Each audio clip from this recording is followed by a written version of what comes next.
Welcome to the Player Engage podcast, where we dive into the biggest challenges, technologies, trends, and best practices for creating unforgettable player experiences. Player Engage is brought to you as a collaboration between Keyword Studios and HelpShift. Here is your host, Greg Posner.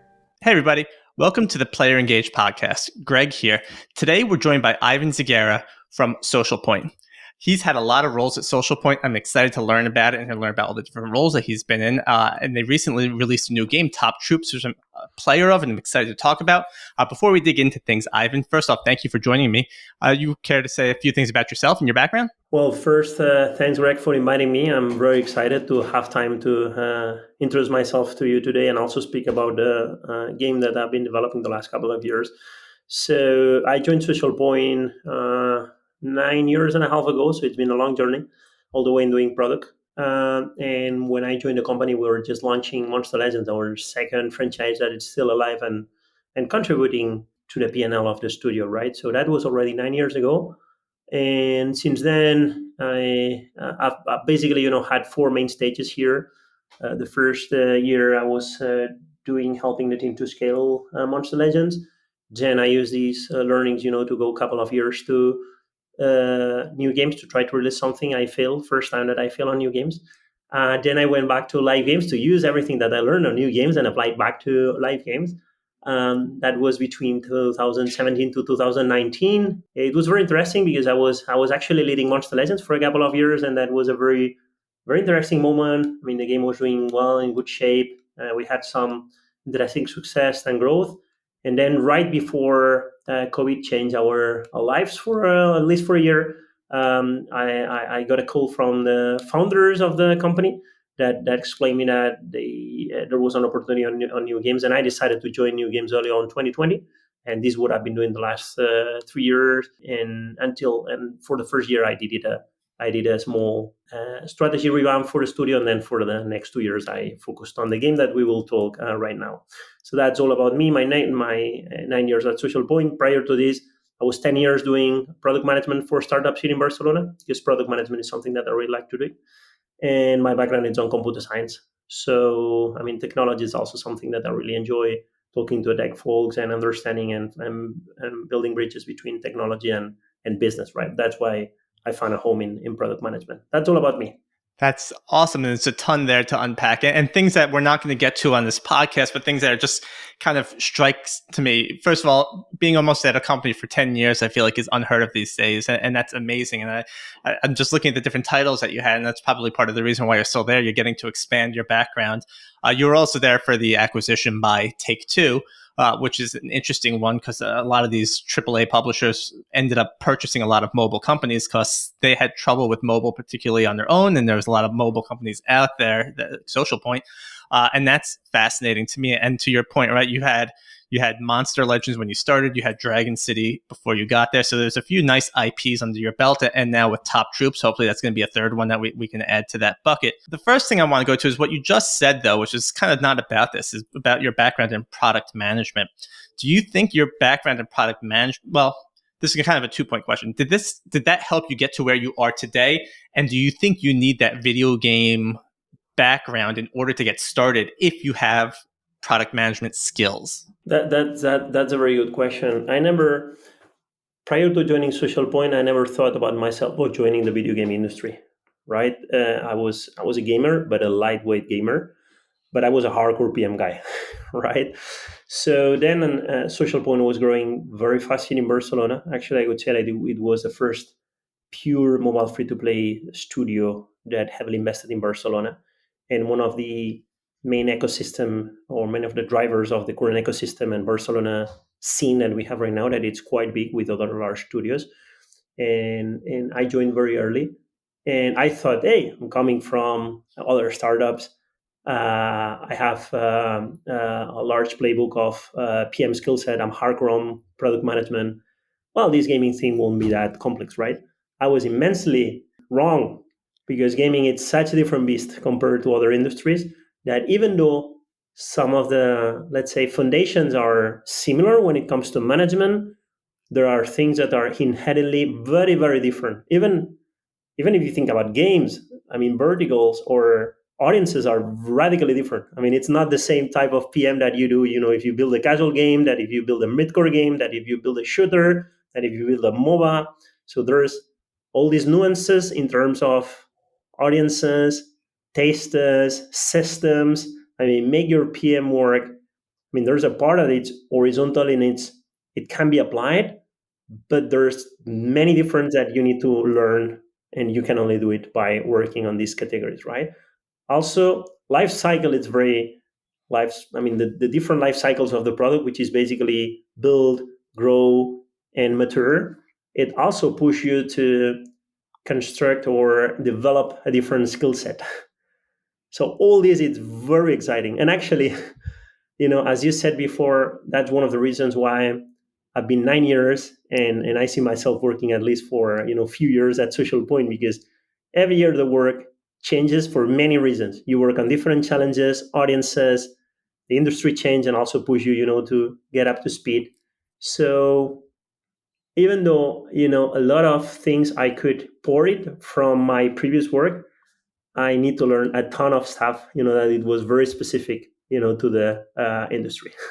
Yeah, I feel like that's almost kind of what happens after you graduate college, right? If you go to college for accounting, you learn accounting by the books, and then you go to your first accounting firm and they teach you, this is how we do accounting. And it's maybe not what you learned before. So you got the product management kind of skill set, but then you went into a new vertical that was kind of completely different and did things differently, but you still knew your basics, and you can kind of go from there. Gaming, though, it's even more specific, because the major difference in PM for gaming is that it's entertainment. And on entertainment, you are not solving an actual problem. I mean, you are enabling others to invest spare time, essentially, right? So you need to set a product that first delight players, get hooked them, right? Create artificial needs, because they don't exist, right? You are not solving an actual problem, and then solve those needs, right? So it's actually, it has this emotional component. Then in other industries, you don't have it, that it's very unique, right? Because again, in traditional industries or verticals, PM, you can sit down in front of a customer,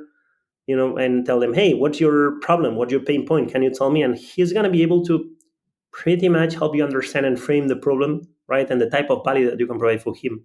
But in gaming, that's actually way more challenging. And that's one of the main differences. It's interesting you say that, and it makes a lot of sense. It's funny, though, the types of games players play end up being almost what they basically do for work anyway, just in a game setting, whether it be a simulator where you're simming, hey, I'm going to go through the life of a sim and build a house and work and do all this stuff. Like, a lot of people's escapes from their real life is basically living their real life in a video game or that type of game. And I think it's kind of funny, and it is an escape. And I love that kind of challenge that you can kind of go into that and think about, hey, how do we get people and draw people to keep coming back here and keep doing this stuff? Yeah, that's clearly one of the challenges, no? Actually, gaming is interesting because the competitors, it's not only gaming, but it's also Netflix. Yeah. It's also books. Yeah, competing for players' spare time. You know what I mean? So you need to delight them and enjoy them, which is very interesting. And it's interesting. We can go on and on about this, right? It's also interesting that you see some of the games that are created now, especially by companies like Zynga, right, are appeal to millennials and boomers, right? Like the older crowds that would typically have their eyeballs on TV or film, right? They're starting to draw more people to gaming because gaming's starting to embrace crowds no matter what age, no matter what gender, no matter what you do. Like, people want to just play games. Understanding your audience, an audience is a composition of essentially two things: demographics, age, and male-female distribution, but also tastes. Understanding this, it's crucial to set up your creative vision for success. You need to really understand the type of product that you are doing. And sometimes people, I think, that tends to overthink this, right? When they say, yes, you need to understand your audience, they think about big, large surveys. But sometimes things are way easier. You know what I mean? Really identify what's your audience, what are their taste, motivations, and your game needs to fulfill those. Yeah. And it's very different. If you're making a game for female plus 45, it's very different, the type of creative direction, UI, UX, monetization schemes that you need to use, versus if you're doing a game for millennials or essentially kids, right? So you need to have this into account in your creative direction, because otherwise you're set up for failure. So I'm just taking a note here because I want to ask you a question and relate this to Top Troops, right? But before I do, I want to tell And you one of actually, the we can later down the road, we can, or later during the podcast, I can explain you about how has this influenced, some of the mistakes that we have done in the past. Yeah, that's fantastic. I think mistakes are the most important part of all this, right? Because you learn and you pick yourself yeah, up. yeah. But one of the reasons I'm most excited to talk to you is that I think a dream of mine, and maybe it's not, but it is to one day lead a studio and be a studio head and get to create games. And one of my always worries is that I can't code, and I speak to a lot of studio heads that are developers and engineers, and they're hands down in the game. And I'm going to make an assumption about you, and you can yell at me afterwards. But looking at your background, and let's just go through the titles that you had at SocialPoint. You had product lead, director of product, VP of product, head of studio. What is your coding skill level, and is that necessary to become a head of studio? Like what it comes down to, what is the day to day of a head of studio, and what are those backgrounds that you need? So the bottom line here is that you don't need coding skills to be successful in the product vertical at all.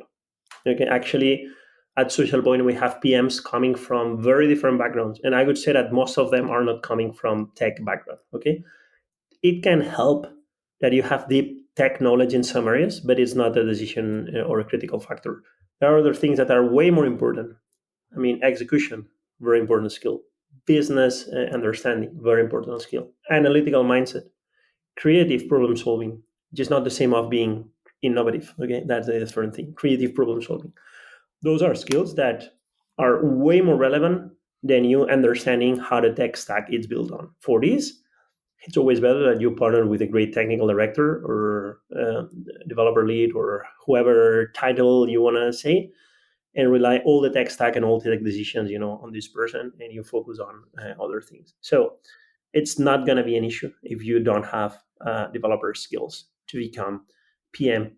Neither, I would say, here at SocialPoint nor at any other let's say companies out there. Another thing is that if you are technical product manager, okay, but that's a different story. So no.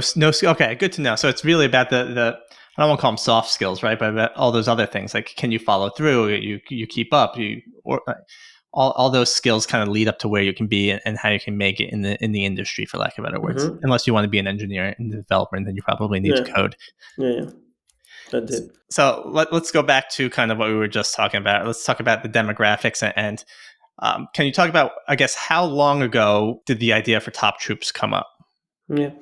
So Top Troops idea came during late 2020, and it actually came as a result of a prototype that we're internally building and testing, in the market that didn't work, right? So there was a couple of important factors here that explain how did we started it with Top Troops. First, in 2020, we were rebooting our new game strategy, and I was part of this decision.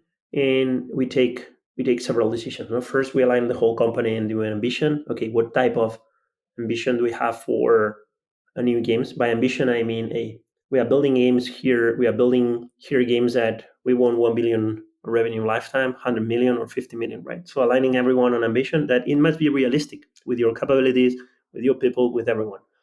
This led ourselves to what type of KPIs we want to achieve. Okay, and that was one part of the story.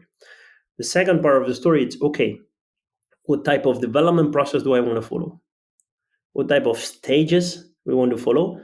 And for us, it was very clear that what we wanted to do is ship as fast as possible things out there to start testing, because we're not doing IP-based games, and therefore, we have this flexibility, okay?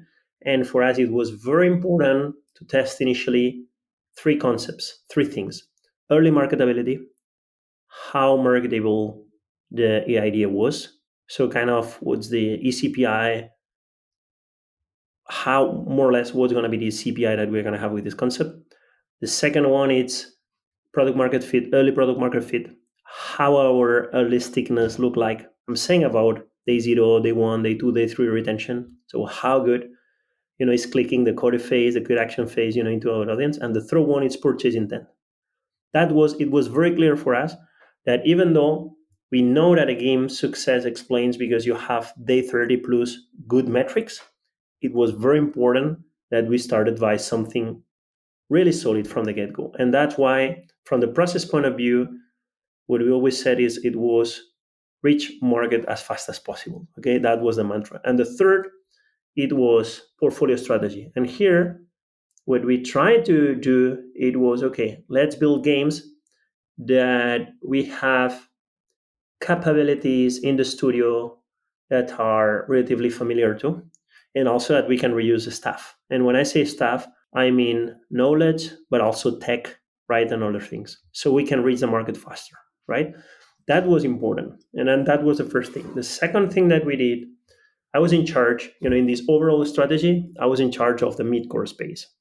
And this is when two things happened. First, we tested this concept, top troops, before, the way that we see right now. And we saw early metrics, but lack of purchase intent and also no good day 7 plus metrics, right? And the team also was very strong. So I chatted with the initial team and they were very strong and they had a clear idea on how to not pivot the concept, but expand it. Which parts did they think from the original prototype that were working and what others, need to fix it. And we started working on this. And around 7 months later, we were able to release our first prototype into market to again test early marketability, early retention up to day 3, when I say early retention, and purchase of intent, and build from there. And it was very interesting. I mean, we combined a team that it was very senior, very small, that in 7-8 months, starting from a prototype that it was already working, evolve it into what we know right now, that it's top troops. So that's when all started. And the idea, we started discussing about the idea, it was on late 2020. We set up the team on first quarter of 2021. And the first version that we released with the current top troops format that you see right now in the game, that it's merge, build and battle, character evolution, and city building, we launched it during July, August 2021. So that was a journey. I'm sorry, I'm taking a bunch of notes here because I find a lot of this stuff fascinating here. So first question I have on that is, in late 2020, the idea came up. Is that like, I'm just picturing this in my head. Is it in a conference room? You guys are all just sitting around, kind of talk about what you create? Is it around a lunch table where you guys are just spitballing ideas? Obviously, you looked at kind of the assets that you have, I assume, yes, and past value. It was a combination of 3 things. No? First, again, we started from a prototype that we were testing already live. And from the prototype, we said, okay, what is working from this one? Because we have some good metrics on this prototype, right? And we thought that the code action phase, these massive battles, were good. Also, the theme and the IP that we picked was also good because we wanted something accessible, right, for the players out there. We always had in mind that we want an accessible experience, and it was a combination of essentially the following things: theme, UI, UX, and system design. Okay, we always have those 3 in mind. So we had clear the ingredients that we thought from the first try that work.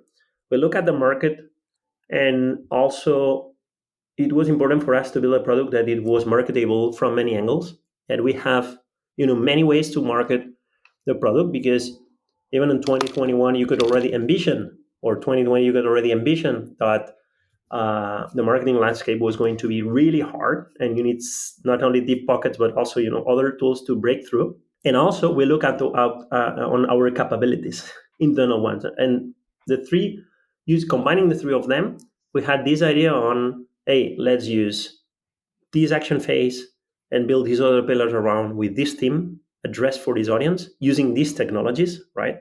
And let's try to release as fast as possible and see, how the audience react and build from there. Okay. So that was the process. So from there, right, it came in beautiful. The idea came up. Now we're going to ship as fast as possible. Yes. In late 2021, you launched V1, let's call it, a top troops, where you start testing out kind of these marketability. You saw that was on August. On August, we hit the market on August. Very first version that we ship it out there.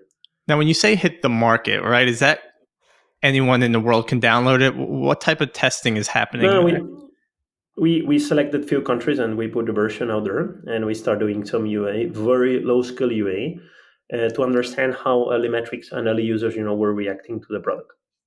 So from there, I know a lot of the Southeast Asian countries are a lot of game testing goes on there. We skip back in the days. Maybe right now we could be something different, but back in the days we skip all sort of tier 3 countries and some sort of technical stages, because we learned in the past that um, uh, I mean, usually the products right now that we can launch from the get-go are relatively stable from the technical point of view. Mhm. I mean, we have never killed a game because, of tech issues. I mean, all the games that we've killed, have been because the metrics were wrong, right? So we wanted to get metrics as fast as possible, and we wanted to get metrics from markets as close as possible to what we consider that were going to be our markets, especially on marketability, because it's not the same, trying to understand your eCPIs right on Philippines than doing it already on Canada, Australia, UK, and other tier A countries, right? So we went to the geos as soon as possible to understand, or to at least, let's say, exclude the market setup, from the results that we were seeing. That was the mindset back in the days. Again, we could do it also because we're not doing an IP. So Right. we also it was clear for us that we were going to be under a very long soft launch, and we were comfortable about that. But this is very different. There are other companies that work very different, and then they put themselves a max of 6 months of soft launch, right? But that was not our case. Our case, it was more, okay, let's de-risk things one by one, reaching market as fast as possible. Because our previous experiences is that the risking certain things internally, you can have a lot of positive, false positives. Yeah. I love the fact that, you're collecting these metrics, and these metrics are important. And I think most companies probably realize that, but I don't know if they even know how to collect the metrics all the time. But monitoring these metrics during your soft launch is important. But are you also listening to customer feedback? Are you doing any sort of player surveys, or is it all just, can you tell this from the data? Does it speak to you? The most important thing, it's always metrics. But metrics alone does not explain the full picture. Usually, data will tell you the what, but not the why. For the why, you need to talk to players. What happened with Top Troops, it was we were creating a game, and the audience was inside of the building. So social pointers were some of the most engaged players at the beginning, as some of those were providing us the best feedback out of the game, right? We were lucky because, again, our demographics into a studio were quite close to the product that we we're building, and that helped us a lot. On top of that, we were adding also feedback from players that we were directly reaching because it was important. But metrics, it's the single truth for any project. Qualitative will help, but metrics, it was our north star always, right? The thing is that to select KPIs to work, build challenge, and north star metrics, we use intensively this qualitative feedback, right, to get the whole loop. But again, for us, metrics, it was the king, and feedback, it was the queen. Do you compare these metrics to things like Dragon City or Monster Legends, or because they might be different types of games, is that not really fair? How did we select metrics, right? So that's a good question. So we did it with we used two main levers here. One was, remember that I told you before that first thing that we did is aligning on ambition. Hey, what do we want for this game? Do you want to create a game that makes 50 million and it's a bit profitable, on year one? Do we want 100 million? Do we want a 1 billion game, right? So these will lead to certain metrics, right? So the second thing that we did when we had these metrics, and this is a numerical exercise, right? We benchmarked those versus internal benchmarks, Dragon City, Monster Legends, right? But also external benchmarks. And at the beginning, we also align, again, our ambition and our KPIs to our reality. I mean, if it's SocialPoint, in the past, we had not capabilities to, let's say, release a game that it was making 300 million on a yearly basis. Right now, it's different. But if in the past, we didn't have it, that was not an ambition that we put for ourselves from the get-go.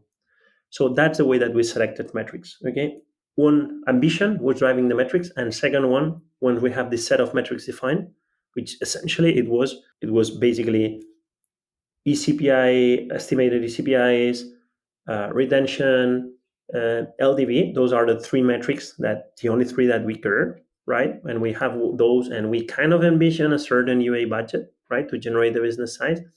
We check all these with internal and external benchmarks, and when all these made sense, and that was not a very complex exercise, so it was something that it was relatively fast to do. We had the goals set up, and all the team was working for this. Very cool. I can imagine this being very exciting, just seeing this whole thing, all the pieces of the puzzle coming together. I mean, it sounds like a kind of a dream come true, and just being able to see your vision being built.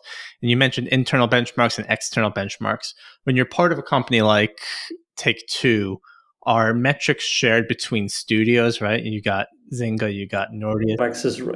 So when you look externally, you can have access to three types of metrics.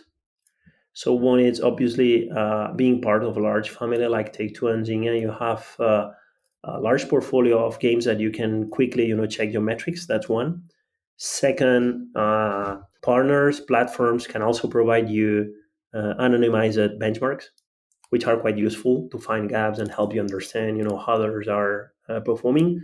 And the third one is sometimes, some metrics for some categories are shared publicly out there, but it's always the same. Again, you need to check and compare how does this fits into your ambition, because the KPIs are radically different if you are trying to build a game that it generates 400 million, on a yearly basis, or 50 million on a yearly basis. The set of KPIs, the KPIs will be the same, but the scale of those KPIs will be radically different.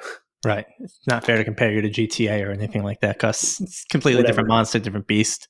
Right. Even when you do it externally, externally you need to also understand the type of benchmark that you are using. It's very important to understand how the benchmark it's configured if you are comparing yourself, to external games.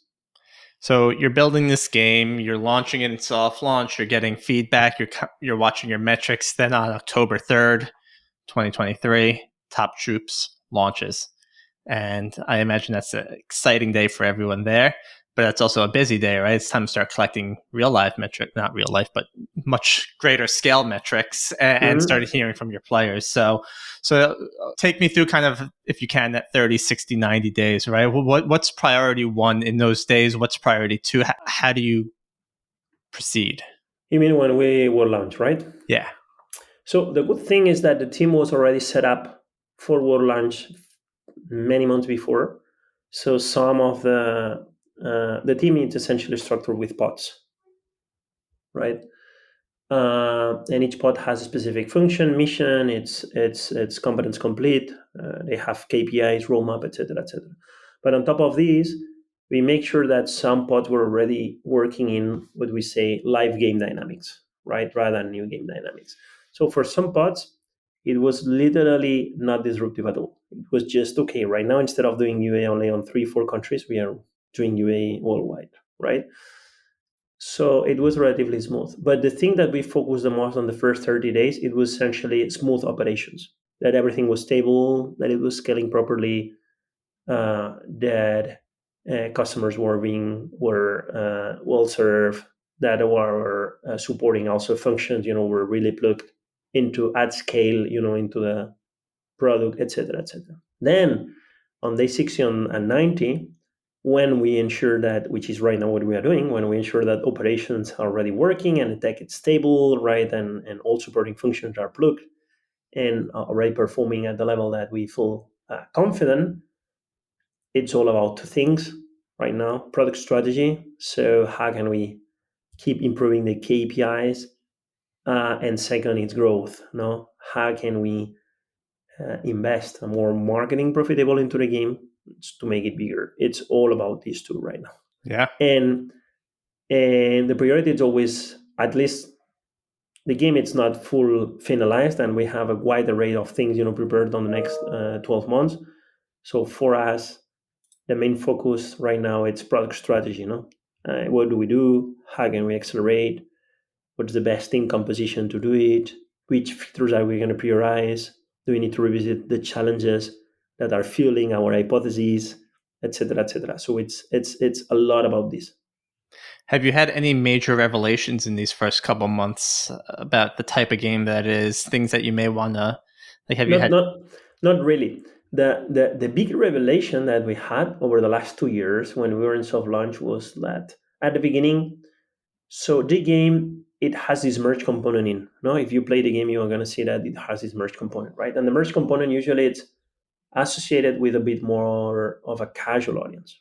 At the same time, it has also some massive battles, or the game has also massive battles and a CCRPG component. Okay, so back in the days, there was a lot of creative tension internally into the team and externally on what type of the final direction should we prioritize, whether making a game that it was a bit more casual and merge, even though we always thought about a mid-core audience, right? But try to, from the mid-core, let's say, oscillate a bit towards uh, as open as possible, make the game as open as possible, and lean more on merge mechanics, or just use merge as an onboarding system, but transition into a more CCRPG game, more focused on more traditional mid-core, let's say, motivation.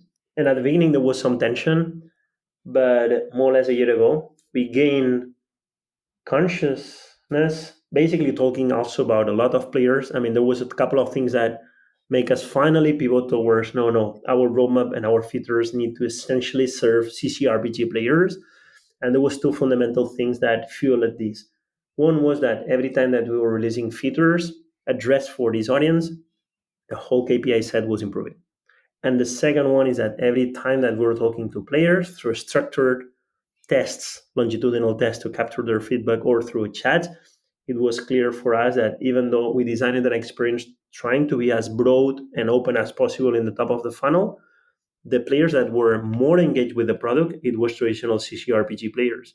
So that was a important changing moment around 12 months ago, when we realized, hey, that's what we need to do. We need to place our CCRPG audience, and we are going to heavily invest on that. And since then, our roadmap has been, let's say, discussing a lot about, hey, what can we do better for this type of audience? We know that the game is great, and we build it these ways to attract a lot of players from the theme, from some mechanics, and from some system design and UI UX.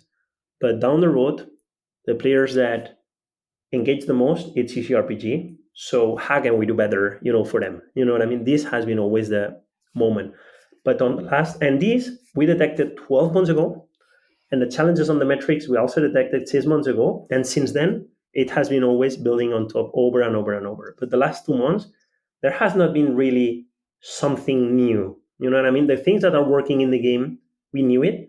And the challenges, we also knew it. And those are the ones that we are trying to address moving forward. It's interesting because I feel like if I would have taken a gamble on the guess in the beginning, I would have imagined more people from the casual side would probably be more engaged based on kind of gameplay habits. But it's interesting to hear that people who are doing the kind of the CCRPG stuff are the ones that are more in there and more active. And something we do often at HelpShift is talk about segmentation and understanding who are your VIPs, who are this. Do you segment your players? Like, can you tell what type of player they are based on their habits and kind of not label them, but categorize them under specific buckets? We segment players based on several dimensions. One of these, some of the dimensions based on in-game metrics, behavioral metrics, and some others based on player habits, right? But we don't put them levels. You know what I mean? It's people that it's more engaged with battle and this type of things, and others that are less engaged, things like that. Then obviously type of payers, but we don't have that much segments, to be honest with you. We always talk about 3 first segments match. That's as much as we talk. So that's pretty much it. Having said that, though, we never saw ourselves as a, let's say, hardcore CCRPG game. We never created troops to compete with best in class turn-based RPG games. With hardcore our setups and very deep system designs. That was not, how do we want to position the top troops. The way that we want to position the top troops was more mid-core to casual space into the male mid-core traditional audience. But again, at the beginning, it was this creative tension between how much of casual or mid-core do we need to be. And right now it's clear that the type of features that we need to build are more traditional CCRPG systems to serve this audience. So taking a step away from kind of the conversation around top troops and more from your perspective as kind of game studio director, is with the emergence of new AI technologies and just technologies in the marketplace, right?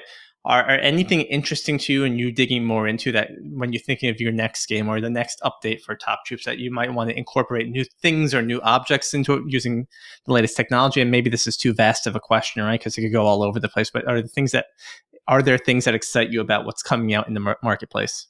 About AI, so far we have not found a way to apply direct value, on AI, on, let's say, feature creation or anticipation on risks. We are thinking as a studio to use AI on other areas where eventually, we can get some gains. Creatives, no, it's an area, where we can get some gains, and we are looking into other areas, but we haven't found a use case into product management where it really has represented a radical step up. I mean, aside of the, let's say, productivity improvements that we are already, using AI for, you know what I mean? Aside of those ones, we haven't found something yet groundbreaking when it comes to AI. We are going to stop doing what we are doing and start doing it this way through AI because that's the way that we are doing. But in efficiency and creation, especially on certain areas, we are exploring already in the studio, to use AI as a new tool to boost productivity.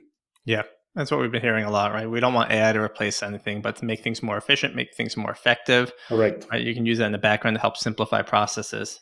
And we're hearing a lot. Creatives is an area where you can experiment. I mean, we haven't been doing yet a lot in the studio, but I know other studios that are starting to experiment a lot, with EA and creatives.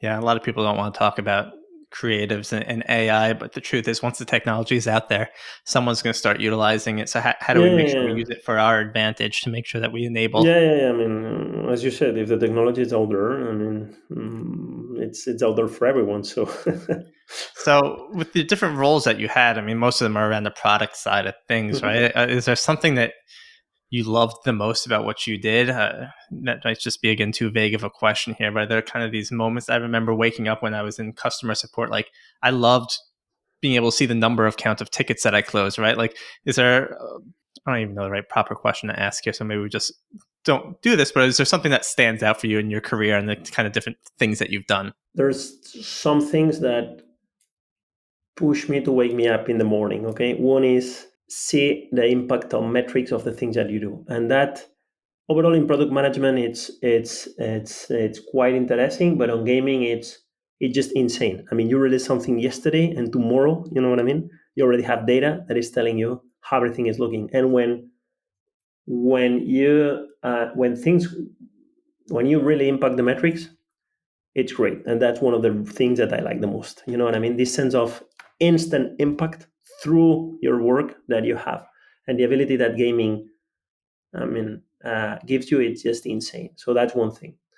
The second thing, it's really working with teams, putting goals on them, setting top down strategy, but enabling bottom up contribution, initiative, uh, discussion, etc., etc.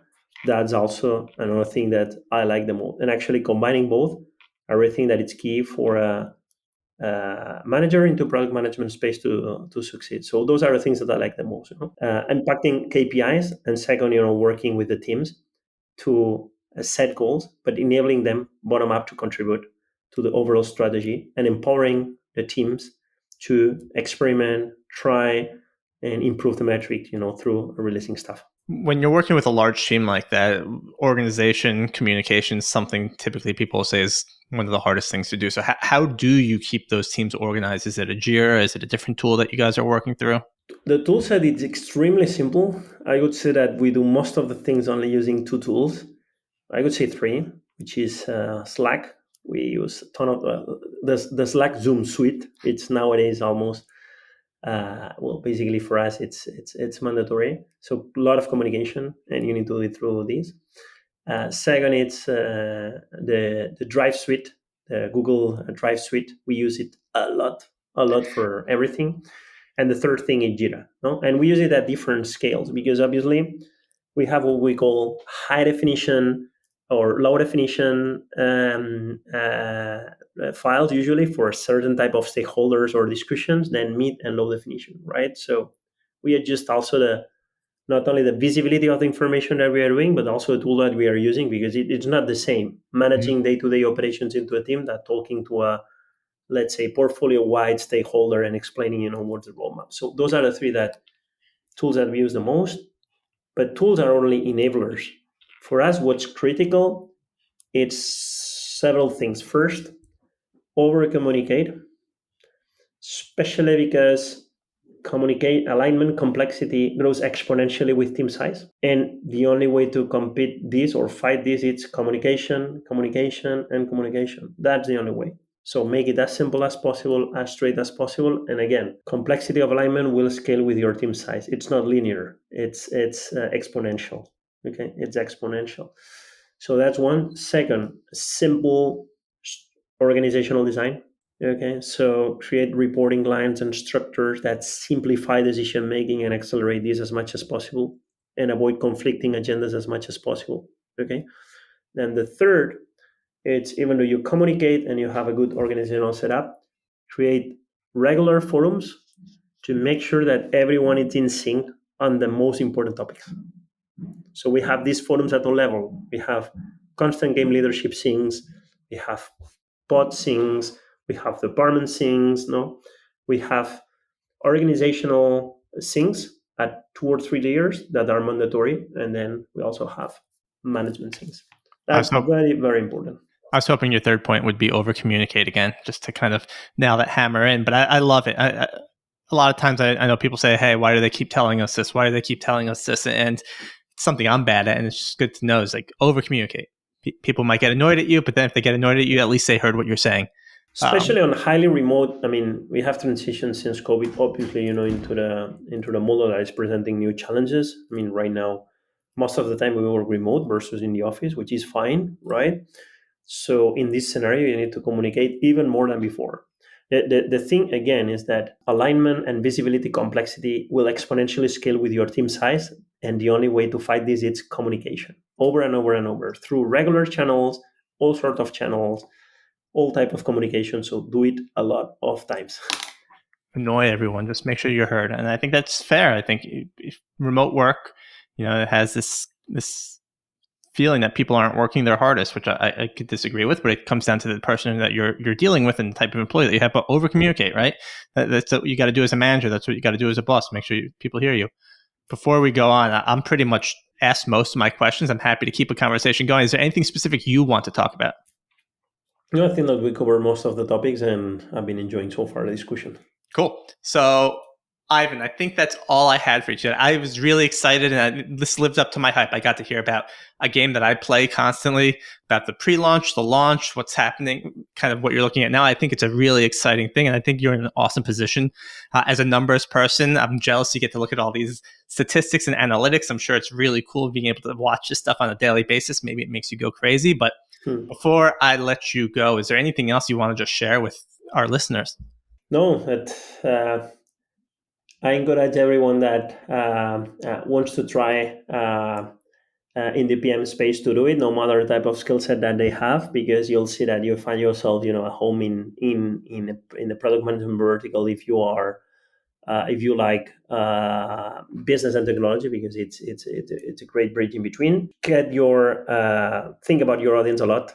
My advice for games that are no IP, it's try to de-risk product market fit as fast as possible and understand from your audience as fast as possible, and only complexify your production pipelines when some early risks are already out of the table. That could be my recommendations. Awesome. Thank you, Ivan, for joining us today. This was insightful. We have a lot of cool nuggets that come from this, so I'm excited to share them. And we'll make sure to have all of Top Troops as well as SocialPoint's information on our Player Engage website, as well as some other content and marketing material. Ivan, thank you so much again for joining us. I hope you have a great rest of the day, and best of luck with everything with Top Troops. I will continue to play, and I hope other people do too.